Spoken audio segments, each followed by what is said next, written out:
Il ne s'est pas échauffé, ne s'est pas étiré, se tenait juste là, pieds nus, au bord du tapis, vêtu d'un simple t-shirt noir et d'un pantalon blanc en coton sans ceinture. Quelques adolescents ont ri. Un juge fronça les sourcils. Quelqu'un chuchota « C'est même un vrai compétiteur ». Mais ce que personne ne savait, ni le public, ni le champion en titre, ni même l'arbitre principal, c'est que cet homme discret, qu'ils s'apprêtaient tous à sous-estimer, avait autrefois servi comme garde du tombeau. Et bien avant cela, il avait appartenu à une unité si secrète que l'armée refuse encore d'en parler. Il n'était pas venu pour gagner, il était venu pour tenir une promesse. Le gymnase bourdonnait d'énergie. Les cris résonnaient contre les murs hauts, se mêlant au bruit sourd des pieds sur les tapis et au murmure constant des familles installées sur des chaises pliantes. Les compétiteurs, tous en keikoji blanc, s'étiraient, répétaient, marchaient nerveusement. Les coachs donnaient des consignes à voix haute, les juges préparaient leurs fiches de notation. C'était le début du tournoi régional de karaté de l'Est. En apparence, un samedi matin comme tant d'autres à Clermont-Ferrand. Personne ne remarqua l'homme qui entra en dernier.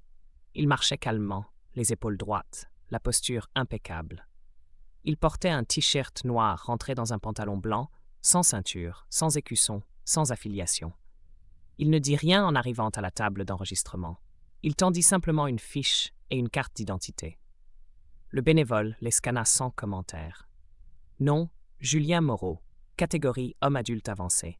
On lui indiqua d'un geste l'air d'échauffement, mais Julien n'y alla pas. Il alla s'asseoir sur un banc, à l'écart, près du mur du fond. Les mains jointes sur les genoux, le dos droit. Il observait, non pas avec de l'angoisse ou de la curiosité, mais avec l'intensité silencieuse d'un homme en faction. Dans les gradins, un homme d'une 50aine d'années sirotait un café dans un gobelet en carton. Il plissa les yeux en apercevant Julien, se pencha en avant, ce visage, cette posture.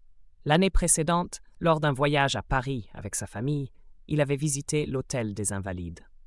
Il se souvenait de ce soldat en uniforme impeccable qui gardait le tombeau du soldat inconnu. Une précision presque irréelle dans chacun de ses gestes. La pluie tombait, fine mais constante, et jamais le garde n'avait scellé. Ce soldat, c'était Julien Moreau. L'homme dans les gradins n'était pas tout à fait certain, jusqu'à ce qu'il aperçoive son regard.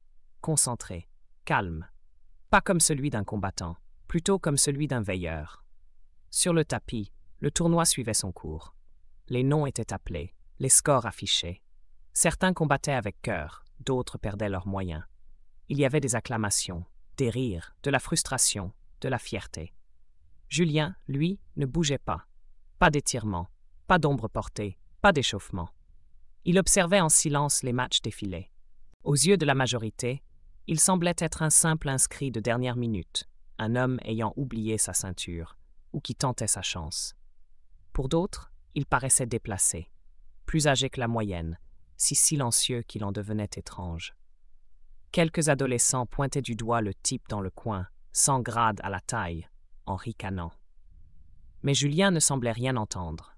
Il avait l'attitude de celui qui a tenu des heures dans le froid, immobile, non pas pour être vu, mais parce que c'était son devoir.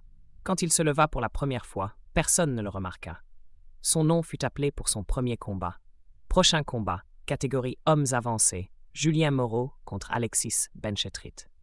L'annonce fut répétée, plus fort. Julien s'avança, s'inclina légèrement, prit place. Peu à peu, les regards se tournèrent. T-shirt noir, taille nue, aucune fioriture. Dans les gradins, quelqu'un lâcha un petit rire. Un compétiteur murmura « Encore un guignol ». Mais l'homme qu'il avait vu aux Invalides ne rit pas. Il souffla à son voisin. « C'est pas un amateur. C'est un ancien garde du tombeau. Ces hommes ne se déplacent pas sans raison. S'il est là, c'est que ça compte. » Son adversaire Alexis, la trentaine, rapide et sûr de lui, avait terminé finaliste régional 2 années de suite. Il bondissait d'un pied sur l'autre, déjà en mouvement. Il jeta un regard à Julien, à sa taille vide, et esquissa un sourire. Le juge donna le signal. Alexis engagea rapidement, pied avant levé pour sonder la distance. Julien ne bougea pas, ne broncha même pas. Il laissa le coup passer, quelques centimètres à côté. Alexis tourna autour, plus rapide, envoyant des frappes pour provoquer une réaction. Toujours rien. Julien restait ancré, souple mais immobile. Puis, d'un seul pivot, Il tourna l'épaule et se déplaça juste assez pour esquiver un crochet. Pas de contre, pas de réponse, juste une précision glaciale. Le public commença à prêter attention. Alexis lança une combinaison. Jab, crochet, coup de pied avant. Julien recula d'un pas, puis s'écarta d'un angle. Mesuré, calme, aucun coup ne le toucha. 2 minutes plus tard, Alexis s'élança trop fort, perdit l'équilibre et sortit des limites. Le juge donna le point. Match terminé. Julien s'inclina et retourna à sa place. Il n'avait pas lancé un seul coup. Pas besoin. Les murmures commencèrent. Certains parlèrent de chance, d'autres de stratégie d'évitement. Mais les plus aguerris, juges, instructeurs, vieux pratiquants, reconnurent autre chose. Julien ne bougeait pas comme un amateur. Il bougeait comme un homme formé dans le silence, au contrôle total de l'espace et du rythme. Comme un soldat. L'après-midi, le tableau annonça le prochain duel, Moro contre Nakamura. Rien qu'en lisant le nom, l'ambiance changea. Kenji Nakamura, triple champion en titre, compétiteur national venu du Japon, installé depuis peu à Lyon pour enseigner. 28 ans, rapide, puissant, implacable. Il portait une ceinture rouge bordée de noir. Son keikoji arborait l'écusson d'un dojo prestigieux de Tokyo. Quand il monta sur le tapis, il s'inclina avec autorité. Dans les gradins, on murmura, le vieux va se faire démonter. Nakamura jeta un œil à Julien, puis au juge, puis de nouveau à lui. Il eut un rire bref. Vous êtes garde, hein? Je vous reconnais. Vous regardez, vous ne bougez pas, vous ne combattez pas. Julien ne répondit pas. Il s'inclina simplement. Nakamura sourit de travers. Le respect est une chose, mais rester debout n'est pas avancer. Puis il alla se placer au centre. Le juge donna le signal. Nakamura fonça. Coup de pied rapide, coup de poing retourné, balayage tournant. Tout était parfait. Mais Julien n'était plus là. Le pied frappa dans le vide, le poing passa sans toucher. Le balayage manqua. Julien s'était déplacé d'un souffle. Pas un recul, pas une parade, juste une absence maîtrisée. Nakamura fronça les sourcils. Il attaqua de nouveau, cette fois un enchaînement bas-haut. Julien pivota légèrement, laissa passer, s'écarta. Le silence tomba dans le gymnase. Pas un point, pas un coup. Juste ce calme étrange. Nakamura tenta un balayage large. Julien l'enjamba, pivotant pour reprendre sa position. Main basse, regard tranquille. Un vieux maître dans les gradins dit doucement « Ce n'est pas de l'évitement, c'est de la maîtrise ». Nakamura accéléra, frustré. Il enchaîna les coups. Julien ne bougeait que ce qu'il fallait.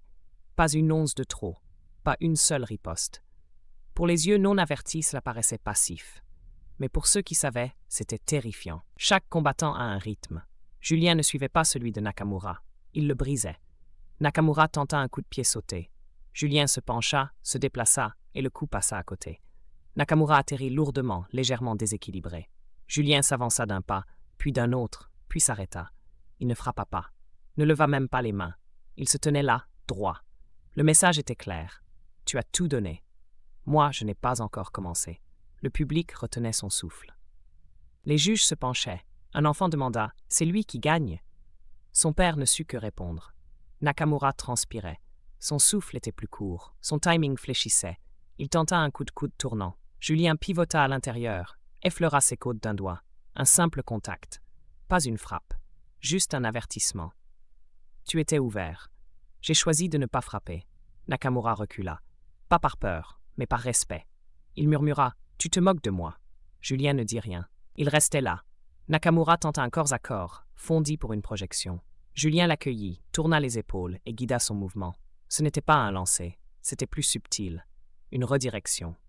Nakamura perdit l'équilibre, chuta lourdement face contre le tapis. Le silence fut absolu. L'arbitre hésita, puis mit fin au match. Julien ne broncha pas.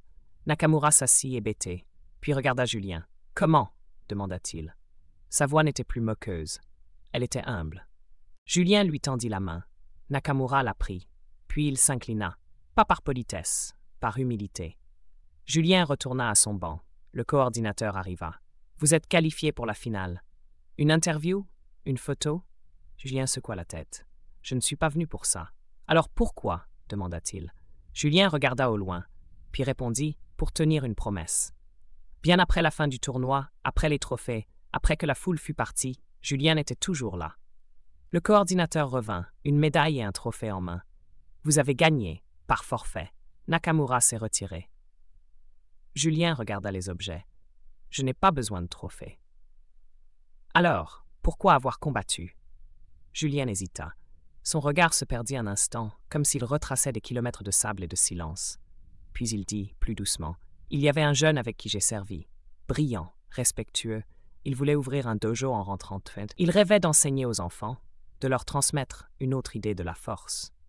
C'était un idéaliste, mais du genre calme, pas naïf. Il m'apprenait des katas dans le désert entre les missions, pendant que les autres dormaient ou fumaient. Il disait que ça aidait à respirer, à garder l'équilibre, à rester humain. Il s'interrompit un instant, le regard embué, mais il continua. Il n'est jamais rentré. Une patrouille qui a mal tourné. Une erreur d'horaire. On l'a attendu, mais c'est un autre qui est revenu. Alors je lui ai promis qu'un jour je ferai un combat. Un seul. Pas pour gagner. Pas pour frapper. Juste pour honorer ce qu'il croyait. Que la force, c'est pas la violence. Que le silence n'est pas la faiblesse. Et qu'être sous-estimé, c'est une forme de liberté.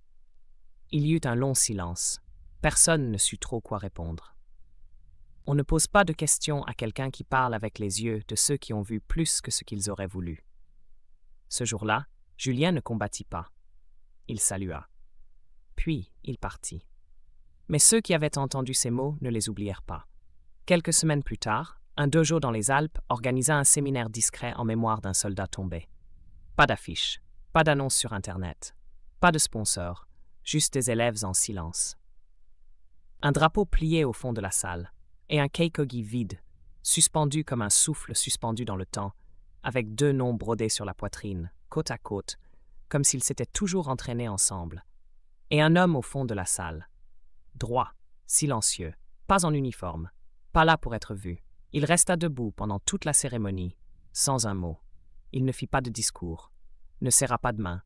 Il regarda le tapis, puis baissa les yeux vers le keikoji, et partit, sans médaille, sans photo, juste un souvenir. Et ceux qui savaient, savaient. Parce que certains guerriers n'ont pas besoin de champs de bataille, ils ont juste besoin d'être souvenus. Et certains, comme Julien Moreau, restent en veille bien après la fin de la mission.